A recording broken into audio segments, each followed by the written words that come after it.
Right, I'll try to keep this as short as possible. Oh, by the way, I love these hats. Keep my head as warm as I can. I just want to do a quick talk on a UFO encounter I had on the 18th of December 1992, 23:45 PM.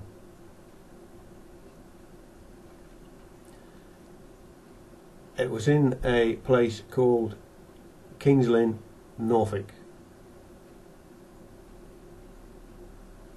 The weather conditions at the time were crisp and clear. The sky had a number of stars within.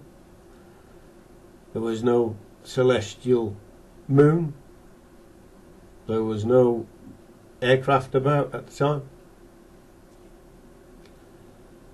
So in fact everything I'm about to relate actually occurred.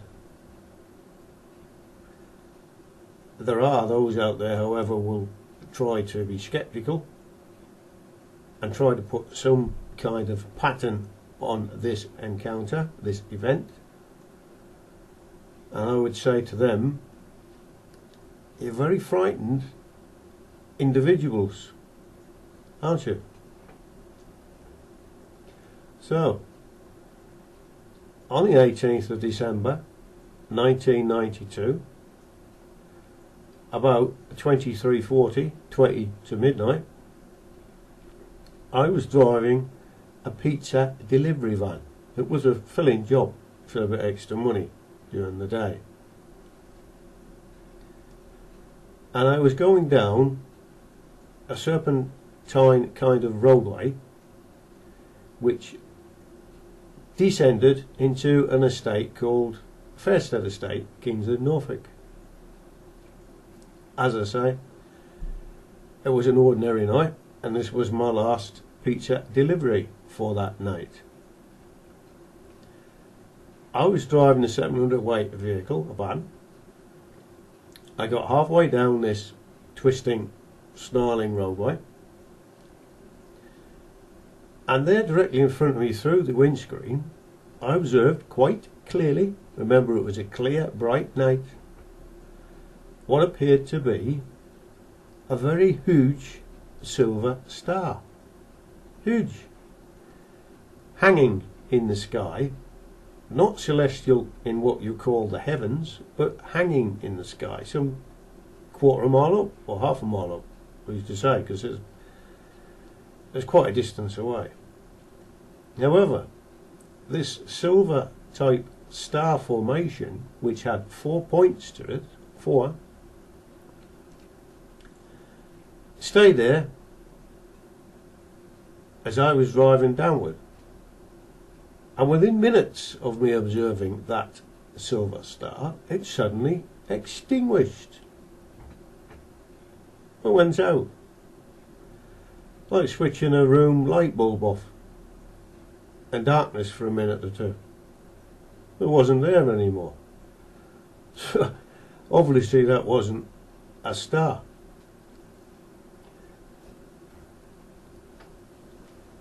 I proceeded a little bit further down the road and stopped the vehicle and actually switched the engine off. May sound silly, but I was running a UFO group at the time. The group was called New Fog, which is the Norfolk UFO group. I ran it for 5 years.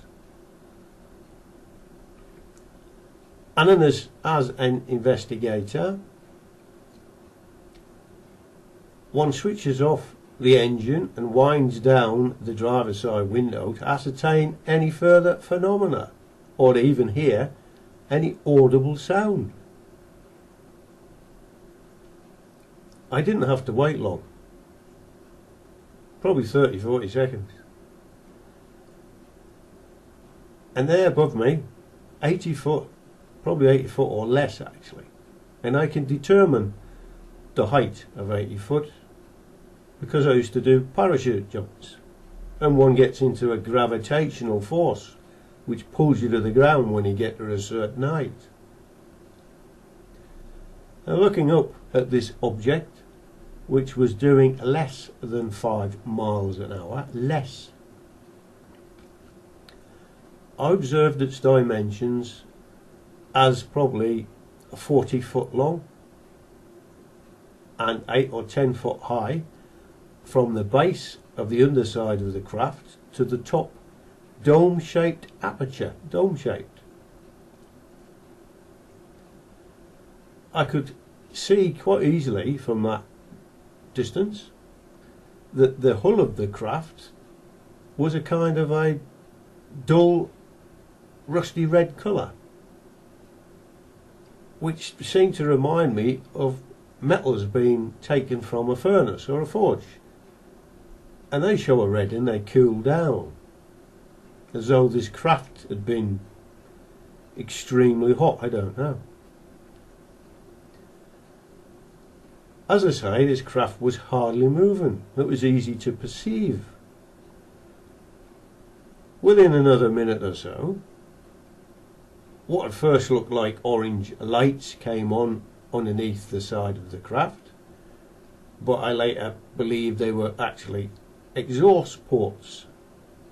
There was 10, I believe, and looking upward to the craft, they were turning very slowly in a clockwise fashion. After a few minutes more, because who can tell time in these situations? Time is not even passable. You can't guess time when you've had these events, and believe me, I've had a number. Time seems to stand still.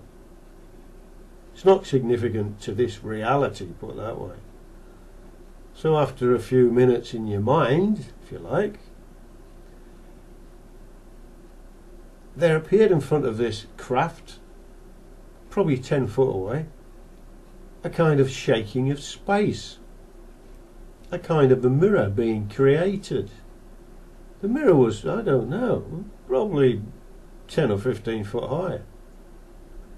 Actually just looked like a mirror which suddenly appeared in the space in front of the craft, but it was shaking slightly. What actually was a gateway, an opening, a time portal, or a gateway into another dimension of space. Before this craft began to enter this mirror, as it were,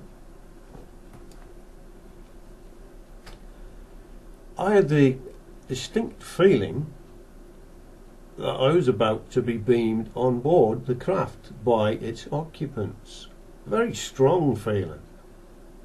They knew of my presence, and they were not human. However, that didn't happen, though sometimes I wish it had, and that's not being crazy. As I say, I've had lots of experiences from a little boy. Many paranormal, supernatural experiences. Encounters with other beings and other craft. Well, that's on another tape. So I watched this craft slowly merge into this mirror. There was nothing behind this mirage, this mirror. just space behind it and stars. But this craft entered this created mirror and began to disappear, till finally it vanished through the mirror, and there was a flash, and everything was quiet. Everything had gone, just the stars in the sky, nothing, no sound, nothing. And there was no sound, no audible sound whilst I watched all of this event either. I then proceeded to deliver the pizza, because a pizza bag can retain the heat of a pizza for 45 minutes. Not that you wish to know that. I delivered the pizza and then I went straight home, which I'd finished for the night.